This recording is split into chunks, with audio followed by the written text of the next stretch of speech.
guys! Good morning! Today is Friday and it is a lovely day because I'll be doing a flip with me video. And I'll be working on this really pretty armchair, and I'll be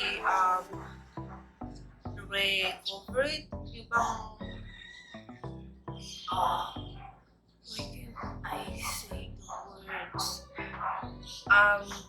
Reupholster. You must be wondering, ano yung yung nasa likod ko. That's my mannequin for my online. I will show you guys here the idea that I'm trying to recreate. Yeah. And I was thinking of naming this series Pinterest Maybe Do It. Yeah, because as we all have and how we doing, especially in this quarantine, is just looking through Pinterest and trying to DIY stuff because we're just stuck here at home, I guess. And even that being said, even wala quarantine, we all admit we all love Pinterest. So further ado, I'll just jump in this video and I'll just show you guys what we are gonna work with. Yeah, and if you're interested, just please keep on watching.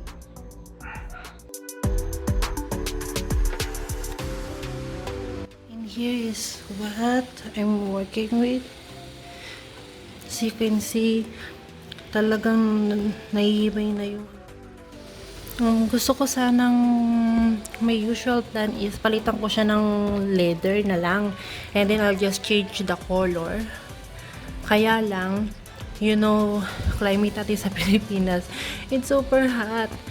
Kaya I changed my mind. Ang ipapalit ko na lang sa kanya ay cotton-ish, which is here. Show you guys. Is this lovely, like parang bang velvet-ish kind of material. Ano siya, para siyang rustic green.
And this is how it turns out. Na-remove ko na yung cover niya.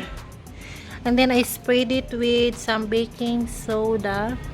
And I soaked it for at least 1 hour almost. And then babacuuming ko siya later. So I think it's better if I do it. Pahaba ko na siyang gagawin. So, put it in the center of that. So,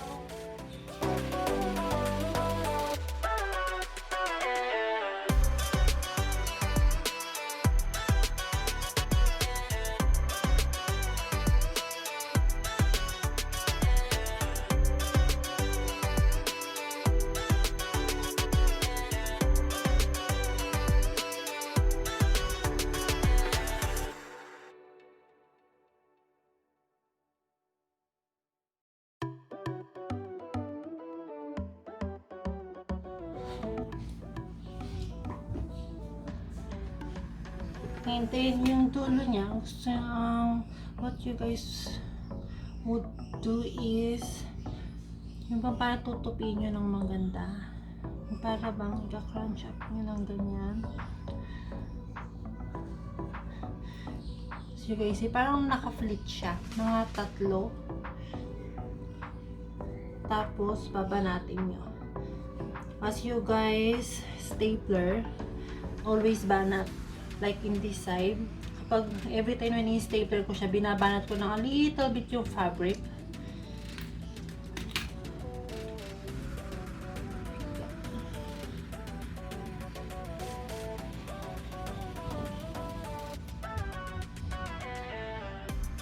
To be sure, ang una ko munang gagawin ay this side.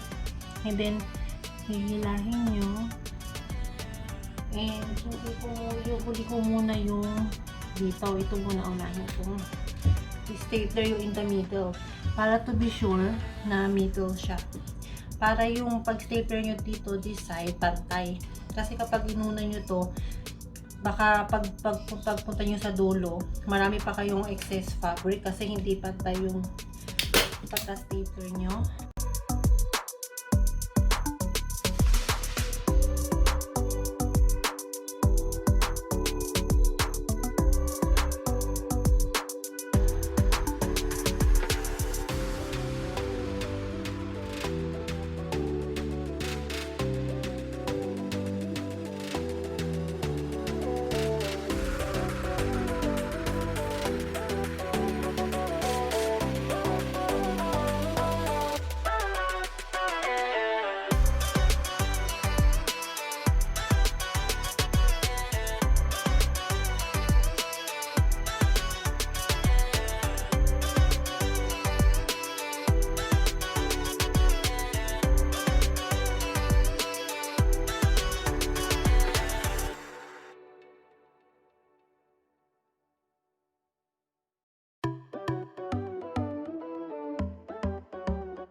Then, after ko na na-stapler yung mga side niya, we will now cut off yung mga excess fabric niya. Like that, so.